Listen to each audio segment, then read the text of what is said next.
This is one of the most populous cities in sub-Saharan Africa. More than 4 million people live here. Among them, 8-year-old Ida, a coding wizard.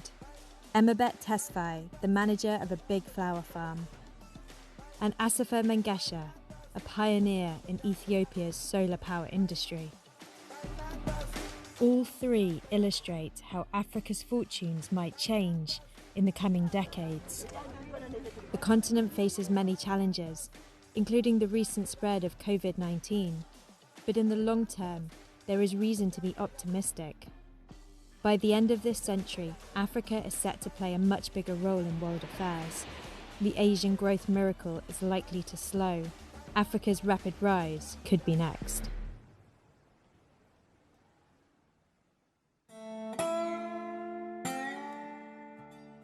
Some 8 million natives, whom the whites still look upon, in the words of Rudyard Kipling, as the new caught sullen peoples, half devil and half child. For hundreds of years, Africa was dismissed by much of the rest of the world. Today, Africa is too big to ignore. Its population is growing faster than any other continent. The UN predicts that by 2100, 1 human being in 3 will be African. Doomsayers worry about overpopulation. They fear that the number of mouths will grow faster than the food supply and people will starve. But the UN's population predictions may be wrong. If Africa continues to grow at the expected rate, its population will almost double by 2050 to 2.5 billion people. But in the second half of the century, forecasts diverge depending on different rates of fertility. The median rate, which the UN expects, implies the population would almost double again by 2100. That forecast is based on the belief that the number of children each woman has will decline only slowly. But that underestimates the impact of education on girls like Ida. My name is Ida. I'm 8.5 years old. My birthday is coming. I live in Ethiopia. At school, Ida is an A-star student. She loves learning. And so do many other girls in Ethiopia. Primary school enrollment rates for girls increased from around 34% in 2000 to 81% in 2015. Yeah, I do. Education has a strong influence on fertility rates. A woman with no formal education will have 6 or more children. This falls to 4 if she finished primary school, and to about 2 if she finished secondary school. I want to go like this. First, I'm in KG, prep, and then I go to grade 1 after 12, and then I go to high school, and then I go to college, and then I go to university. According to one study, if the rate of social development, in particular the education of girls, doesn't change, the population of Africa will be as high as the UN predicts. But look what happens to the population size if there's even a median improvement in development. And if there was a rapid rise, towards the end of the century, the population would decline, which means the more girls are educated, the lower Africa's population is likely to be. I'm telling you that girls could do anything they want. Everyone in Ethiopia knows that girls could do whatever boys could do. Which way is our car? There. Both Ida's grandmother and mother were well educated and have had successful careers. Educated women are more likely to enter the workforce. Despite being half of Africa's population, women generated just 33% of the continent's collective GDP in 2018. If women enter the workforce at the same rate as men, Africa could add 10% to its GDP over the next 5 years. Every game, she holds our shoulders and tic-tac at us. And it's not just what girls like Ida learn in school that will affect Africa's economic future, but what they learn outside school.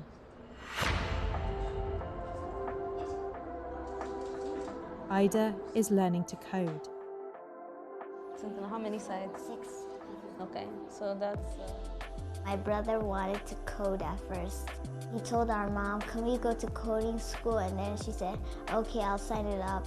When we grow up, we could be wonderful coders. We can teach more people to code.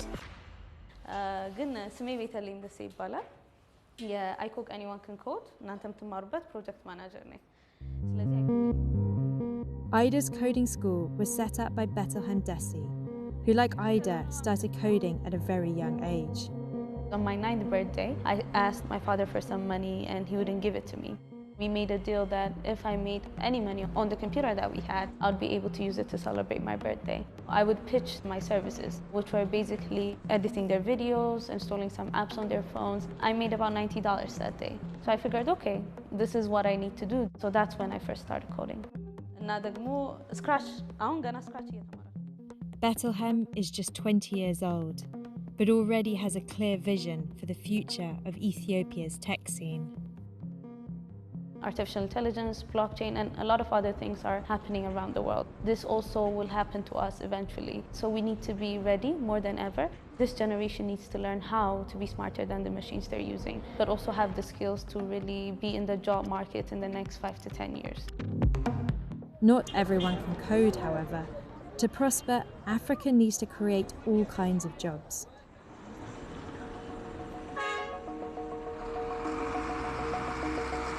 At the Eastern Industry Zone, outside Addis Ababa, thousands of Ethiopians are arriving for their shifts.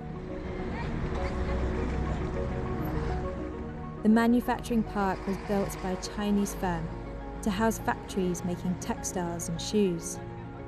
Ethiopia's manufacturing industry is a success story. The value of its textiles and clothes exports tripled over the past 10 years. And whereas manufacturing's share of GDP is shrinking in much of the rich world, in sub-Saharan Africa it's been growing since 2011. Yet for all the positives, the path to prosperity has potholes. Productivity is lower and exports are growing more slowly than expected. Employee turnover is high. What's more, COVID-19 has meant that orders have slumped in the past few weeks. Ethiopia is unusual in Africa for its focus on rapid industrialization. Across the rest of the continent, there's been an expansion into what are known as industries without smokestacks, sectors such as tourism, IT, and flower farming. It's picking time at Ethiopia's Highland Flora Rose Farm, under the watchful eye of farm manager Emabet Tesfaye. Every day, 80,000 stems are harvested from the farm's 31 vast greenhouses to be exported all over the world. The flower industry is new for Ethiopia. It's really a challenging business because we compete with other countries. To grow the quality, we have to keep the international standard. This is exported commodity. It helps for the country for foreign exchange. Ethiopia's horticultural industry employs 180,000 people. It's Africa's second largest flower exporter after Kenya.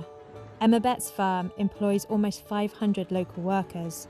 Most are unskilled labourers who are trained on the job. I think it's good for the community. Because if the industry is nearby to them, I think they get access to come and to work. Otherwise, it will be really very difficult for the workers just to live and survive. To help create jobs for their growing populations, African governments are faced with a decision. Lilas spider mite, bekta. Some think the quickest path out of poverty is to copy China, to industrialise rapidly, giving workers jobs in factories. Others reason that since China already dominates manufacturing, the best bet is to do something else. Some see opportunities in services, such as IT, and industries without smokestacks, such as horticulture. Regardless of the route Africans take, they need to invest in technology.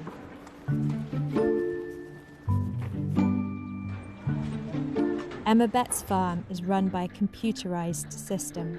controlling temperature, sunlight, and irrigation. How many waters you give per day? In total, per hectare is around 40 meter cube of water. This is smart agriculture. Ideas like this need to spread.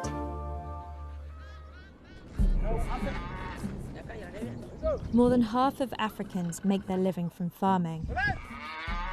It's highly unproductive. Although most Africans farm, they generate just 15% of Africa's GDP. That's because the way many people farm has not changed much for hundreds of years. Modernizing farming could increase yields to help feed rising populations. It would free lots of farm workers to go and find better paid jobs in the cities. But one of the biggest obstacles to successful agriculture, or indeed other industries, is Africa's poor infrastructure, including its power supply.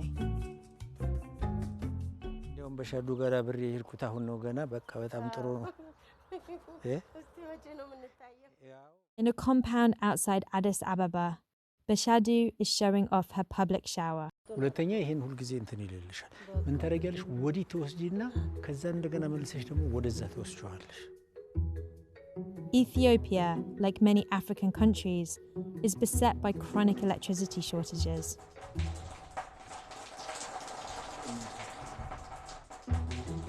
But Bashadu has found a way to keep her business running by using power from the sun.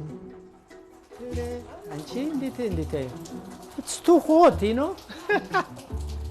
The solar power water heater was a gift from Asifa Mengesha, the boss of one of Ethiopia's first companies to manufacture them. People started coming to take shower. They start coming from 3 towns around this area because there is no public shower in all of them. People come and pay, especially from Thursday up to Sunday. She's busy. She made a lot of money. She makes money from the sun. Asifa's business also shows one way that Africa can help curb a global threat: climate change. Africa emits just 2% of global greenhouse gases, but some experts predict it will be the continent that suffers the most from climate change. Ethiopia is a growing economy. When it starts developing and establishes many industries, then she needs energy. Ethiopia has ample sunshine, so why don't we take advantage of this? The Ethiopian government is spending billions of dollars building a giant dam on the Blue Nile River to generate hydropower. But Asifa is struggling to get investment into his business and is frustrated by bureaucracy. Ethiopia is worried about climate change, especially in the last 4 or 5 years. Government organizations talk a lot. In terms of practice, I don't know how far it went. Ultimately, the key to addressing Africa's problems is better governance. Many countries have terrible infrastructure, rampant corruption, obstructive officials, and occasional armed revolts. But Africans have more political choices than before. In the 1980s, most African countries were autocracies. 30 years later, most have become substantially more democratic.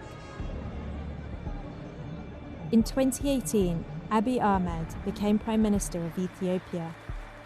He promised democracy and peace. ከኤርትራ መንግስት ጋር ለዓመታት ሰፍኖ የቆየው አለመግባባት እንዲያበቃም ከልብ እንፈልጋለን። His work won him the Nobel Peace Prize. Yet, while all this points to a more open Ethiopia, the country could still be torn apart by ethnic uprisings. You can read more about this by clicking on the eye. Ethiopia is one of many countries in Africa that are making encouraging progress.